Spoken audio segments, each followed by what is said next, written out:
This is my caramelized brown sugar tart. I've got to say, I think it's a top 5 tart I've ever made. The flavor, the texture, wow. Now we're going to start with this caramelized sugar mixture. Now to say caramelized, it's maybe a little bit loose. It's almost like melting the dark brown sugar and the muscovado over a medium heat. And we don't really want to stir the sugar, so we're just going to let it melt around the outside, stirring just occasionally while we heat up our cream. And for the cream bowl, we've got cream and a little bit of vanilla, and we're going to put that over a medium heat until it's simmering. While all of that's heating up, we're just going to gently whisk together salt and egg yolks very briefly. After about 2 or 3 minutes, you can see that sugar is starting to melt underneath. We're just stirring it occasionally, cooking it until it's completely melted. It will smell slightly burnt. That's what we want. Cook it for 30 seconds once it's melted, and then we'll start adding that cream. This is where it all kicks off. We're going to try and do this with one hand. We're going to pour our hot cream over the hot caramel. You want to whisk this constantly. It's going to get very bubbly until it's nice and smooth. After about a minute of whisking, you should end up with this incredible caramel looking cream. We're going to pour this over our egg yolks. Now we want to be very careful here to temper these egg yolks. So pour the cream in slowly, whisking constantly. The final step is just to pour this through a sieve to catch any lumps.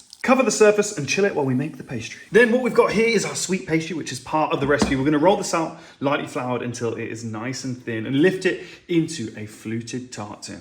We freeze our tart shell now for 25 minutes before blind baking it by adding baking paper and baking beans and baking for 25 minutes. We've got a deep golden color to our pastry now, and we're going to take the caramel mixture out of the fridge and pull off the cling film. We sieve it one more time into a tall jug. Put the tart shell into the oven, otherwise you're going to spill this mixture everywhere, and fill it right to the top. And we bake for 55 minutes. Now you know this tart is done when you give it a gentle shake. It should have a slight jiggle in the center. Let it cool to room temperature before chilling in the fridge. Once it has chilled, you're looking at kind of 2 or 3 hours in the fridge. You want to hit it with some flaky salt. It's going to balance it perfectly. And when you cut into it, you've got this lovely, almost custardy-like texture in the center. It is just a beautiful tart. Get the full recipe, just click the link in my bio. Honestly, it's going to be your new favorite.